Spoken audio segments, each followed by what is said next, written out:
Now on to the big story. Shares of the Adani Group nosedived after a report by Hindenburg Research revealed short positions and flagged multiple risks. The rout has wiped out 4.2 lakh crore rupees from the group's market capitalization in the last two trading sessions. Shares of Adani Enterprises, which kicked off its follow-on public offer, slumped more than 18%, and now it's below the follow-on public offer price of 3112 a share.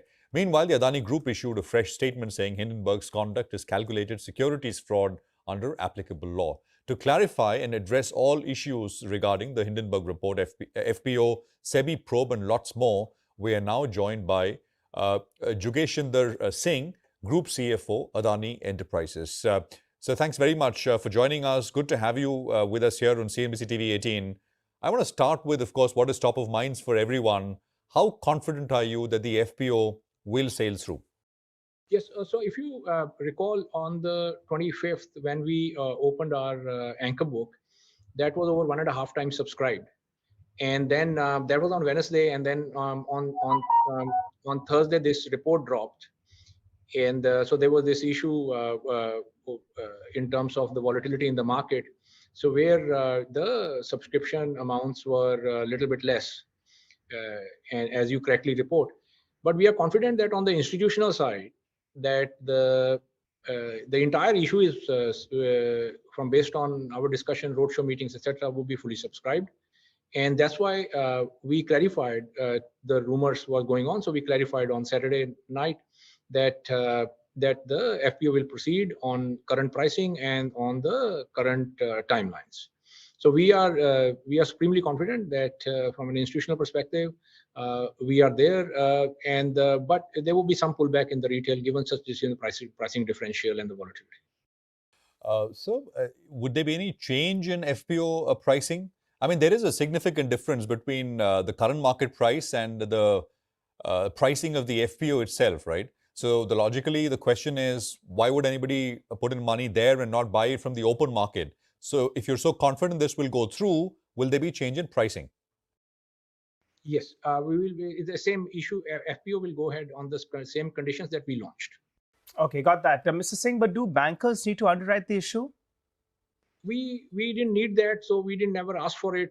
We were always confident of the subscription, especially on the institutional side. We also had a huge amount of, as you know, we're one of the few corporates who does domestic roadshows. So we are always very comfortable that there was a huge amount of domestic demand. And that was true till this volatility point that, there were nearly 40 lakh applications went out. And so I'm privy to that. But that was never an issue for us in terms of the demand. And we did that analysis last year. And that's why we could announce that we will do 20,000 crore, India's largest private FPO. So that underwriting question never came up in our thinking. Okay, so for the people who are putting money in this FPO, how would this price difference work? That's a very good question, because actually, I'm glad that our questioning is going into this element, because this goes to the heart of how we look at Adani Enterprise. See, in Adani Enterprise, if you look at how somebody ascribes value, the value is not like because it's earnings and it's P or that. The value of Adani Enterprise is its capacity to incubate good quality businesses. So the underlying value of Adani Enterprise is, what is the value of Adani Airports? What's the value of Adani New Industries, which is a green hydrogen ecosystem? What's the value of Adani Roads, Adani data center business, Wilmar, mining services, materials and metals? So that even with this share price volatility, the value of those businesses have not changed. So when you're a long-term strategic investor or institutional investors, what you are saying is that, okay, they are looking at the fact, and we ourselves also look at it this way, is that, let's say I own 100 shares of Adani Enterprise. Then I know I will get 100 shares of, or in that proportion, I'll get my shares in airport business, in green hydrogen business, in data center. Now, those businesses anyways, as we have flagged in our roadshow, they will be coming to market somewhere in 2025 to 2028. So their value is nothing to do with today. And that value stays. So an institutional investor is looking at what number of shares they want to have. Okay, now value becomes important. But when you're looking at a long-term intergenerational investment, this value is less important than what value the airport will be or what value the green hydrogen business will be. The entire story is correct, and the entire story is intact, and the execution capability is what people are betting on. and the execution capability of the group to execute large projects consistently over the last 30 years, people have seen. And so that's why they are comfortable that, okay, they understand that, okay, you could go to, but an institutional player also wants some substantial percentage. Could be 0.2%. That is difficult to acquire in the market, because then the price will again go up. So you're back to square one. So if there's that level of buying. So for them, it's just a temporary issue because the underlying value remains intact. And that's what could be understood as well. Mr. Singh, has there been any communication between Adani Group with regards to clarifications that MSCI, which runs global indices, that they want? Has there been any back and forth? Have they asked you for anything? Can you confirm? No, MSCI not reached out. They reach out to stakeholders. They do their normal work. We expect them to complete their work. We expect that over a period of time, this is a continuation of a process that they go through if there's a level of volatility. We expect that to conclude, but that's MSCI's position as to what they do. We believe that now that we have circulated our full, comprehensive, multi-100-page response to the report, which clearly establishes with documentary evidence that report is just full of misrepresentations, and I'm being charitable, or at worst is just outright lies. We are confident that once people have the chance to now digest the published report, our response, that they will conclude that this has been actually a very malicious, timed, deliberate misrepresentations put out specifically to sabotage the FPO. Okay, so the report is unsubstantiated and malicious. Got that. Any communication that you've had, Mr. Singh, with the SEBI? Have they asked for more data from the group? No, we put our report out. Its report is reports gone to our websites, to SEBI, to regulators, to investors, to banks, to rating agencies. So it's a comprehensive response. It's point by point response. So therefore, a few hundred pages of response. So we expect that if there's question, people will take some days to go through hundreds of pages. But the thing that I would like to, if you indulge me for 5 seconds, I would like to highlight is that there is, putatively, we were asked 88 questions. We answered all of them. 68 of those questions were subject to no research or any 2-year period. Somebody could have picked it up in 1 day because they are our own disclosure. Yeah. 7 questions were questions like asking, what do you mean by growth with goodness? And that kind of rhetorical questions. So that becomes 75. 6 questions were related to already disclosed from a shareholder perspective. Like we disclose in the wholesale offering, open offer document, we disclose our overseas holding structure fully.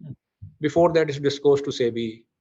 Then we have disclosed domestic, so those kind of questions.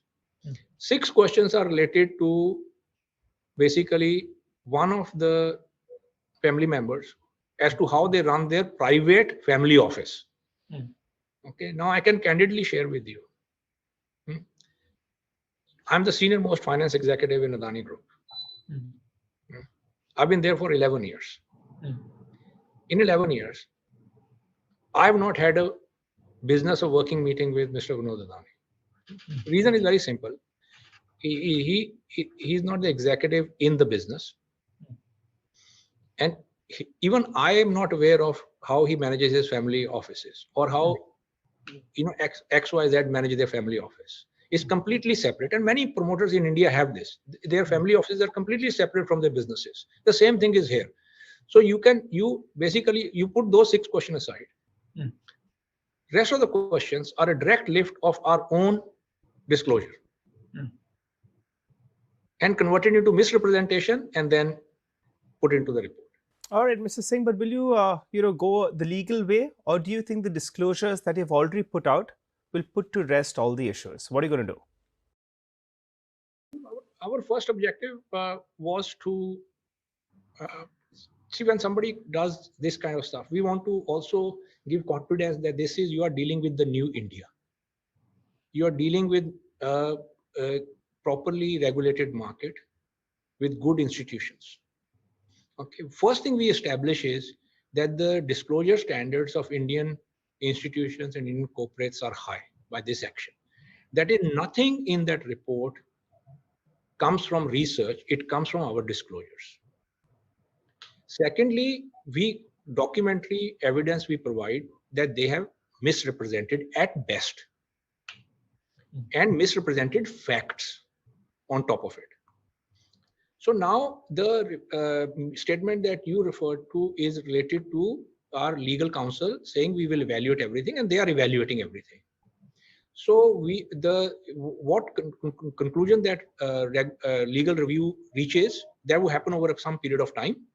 But prima facie, naturally, they want to pursue, and damage has occurred in India first and foremost, and people need to be brought to justice in India. Okay, we want people to face justice if there are issues in India, and but that would be a matter for our own legal advisors to pursue. We have handed them the same report that we've now put on websites. And therefore, our legal team has that, and they are pursuing everything, and we'll see what they conclude over the next coming months. And we'll wait for that. Mr. Singh, the other issue which has been raised is debt, right? Could you tell us what is the aggregate gross debt across the Adani Group, listed, unlisted, I mean, all companies? What's the aggregate gross debt? Not net, but gross debt. Go on, sir. So the gross aggregate debt position in the group is just about 30 billion, of which $4 billion we hold in cash, approximately. Just under $4 billion we hold in cash. And the cash holding is required based on our statutory requirements, like DASRA's, some non-statutory discretionary requirements, like we have a policy to maintain, say, maintenance capex reserves, etc. And then the other one is that we also like to retain certain liquidity positions, which is that every company needs to have they calculated like this, that for the next 12 months, what is your fixed commitments, and you must hold 1.25 times that fixed commitments in cash. So that way they calculate, and so we about 4. So our net position of debt, net of our cash, which we can use, is $26 billion. Against that $26 billion, our EBITDA at portfolio level is 8 billion.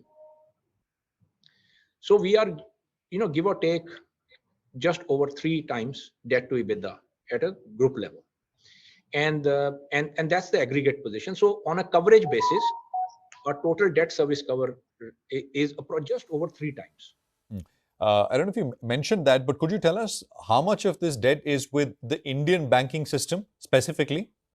Percentage approximately 23%. So approximately about from a total debt drawn basis that we have currently using out of our gross debt, we would have just over $6 billion to the domestic banking system. So 6 billion is what because the way the domestic banking system, there was on sanction limit. So if I just go that on the sanction basis, it would be about 9 billion, which we have not drawn yet. Okay, so out of the $30 billion gross debt that you're sitting on, you're saying about $9 billion is the exposure that you have to the domestic banking system. Got that. And thank you for that clarification.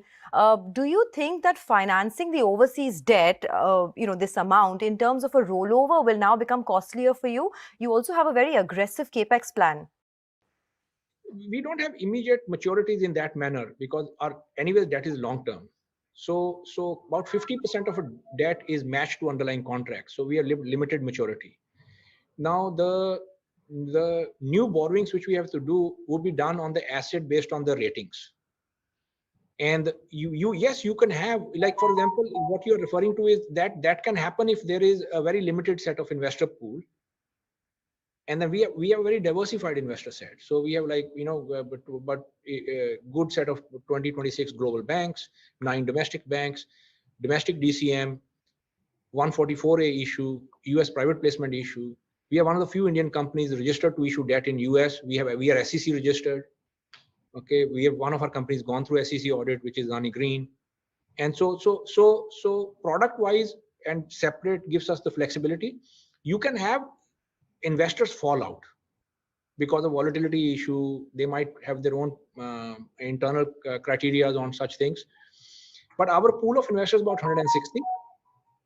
So the way when we do our issue, way it happens is that about 100, out of 160 investors on average, about 100 bid for our paper, out of which about 50 then subscribe. We might have some investors fall out, some new investors come in. So I don't expect the number of about 160 odd investors that look at our assets change. And if that remains, then we will pay what is the market price based on our ratings. Well, Mr. Singh, the Ambuja Cement asset is a solid asset. It's got net cash and it's churning up a lot of cash as well. But the street wants to understand what is the level of pledging on Ambuja Cements. And just to clarify, did any shares get sold over the last few days? The first thing is that 0% of Ambuja shares are pledged. Okay. We clarified that originally also. What happens is that when you acquire something via holding company structure, there we always give a standard covenant that we will hold X percentage of the asset underneath. That's how we design the capital structure. So there we have said we will hold 63% of Ambuja. Now we are going to end up owning more of it because we've issued warrants and we'll acquire we'll settle the warrants and we'll own more. But that's what we have confirmed. So they are concerned that what happens is that they simply say that we are not seller of our equity. We haven't sold anything. So it's no link to the share price. It's linked to the percentage of the underlying asset you hold, which is the same today also. It is independent of the share price. But now what happens is that under SEBI's regulation, SEBI just has a heavier regulation, which is a good regulation, which is simply that please report encumbrance. So and if we say that we will hold 63% under SEBI strict reading of it is considered encumbrance. So that gets misinterpreted and got misinterpreted as pledge. That is not the case. Mr. Singh, any other pledging in any other group companies? Is there any pledge that got sold off in the last few days of volatility and sell-off that we've seen? Absolutely nothing of that sort will happen at all, because at a promoter level, we are net lenders to the market. Okay, now another issue which has been brought forth is about auditor pedigree, right? That Adani Enterprises is audited by a small, lesser-known firm. How are you planning to address this particular issue? It will actually only take about 2 seconds for anybody at CNBC to confirm that this is a misrepresentation. So what they have said is that AEL's auditor is a small audit firm. The first thing, I don't like the word small audit firm because the person accusing of small firm is a small firm themselves. So that accusation itself is bizarre. But nevertheless, AEL is as incubator. So its key thing is how it is looking at its individual businesses. So for airport, for example, Mile Airport, auditor is Big Six. In mining, the auditor is Big Six. And so, and anybody who has done any research, like I said, it will take 2 seconds to know this. So obviously they knew this. And yet they went ahead with misrepresentation. They could have said that we understand you have on the assets below actual assets, you have Big Six. Why don't you have Big Six on AEL level? That's a legitimate question. But here it was not a legitimate question. It was not an issue of question. It was a hit job. And the hit job on AEL to sabotage the FPO. So intention was not to do it, intentionally mislead. And so it became an issue. And then that's overall level.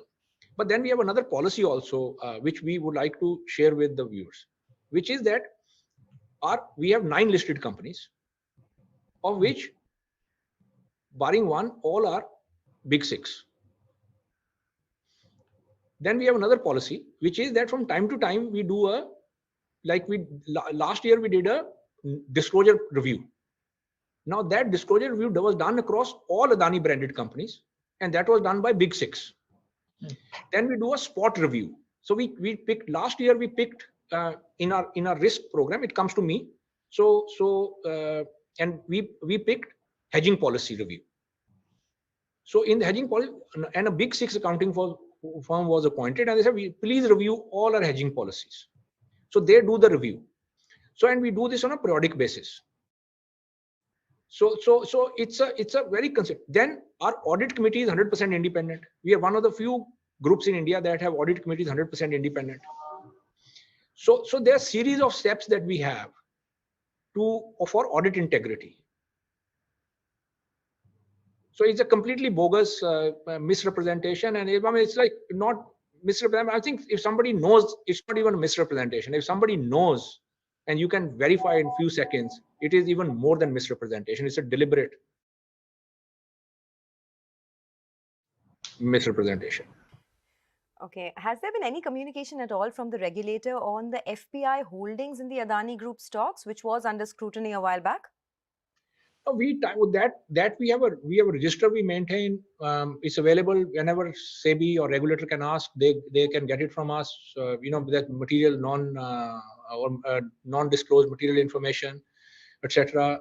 So we comply with all of that stuff, but we have no specific to and fro on information that we possess, because our holdings are fully declared clearly, and then matters related in this current this made up report, we have shared our report with SEBI as well. All right, Mr. Singh, need to ask you this question before we let you go. Ambuja Cements, there's a warrant conversion that is pending. What's the latest on this? Is this on track? We continue to support that when the company needs within the requirements, and they will issue, we'll subscribe. For us, it's not, we will not make any long-term decision on short-term volatility. They were a disaster for problems in the longer term. So because we fundamentally, that business is exactly the same, and its profile is exactly the same, and it will return to its profile, and it's doing well, and we are fully supportive of all of our businesses.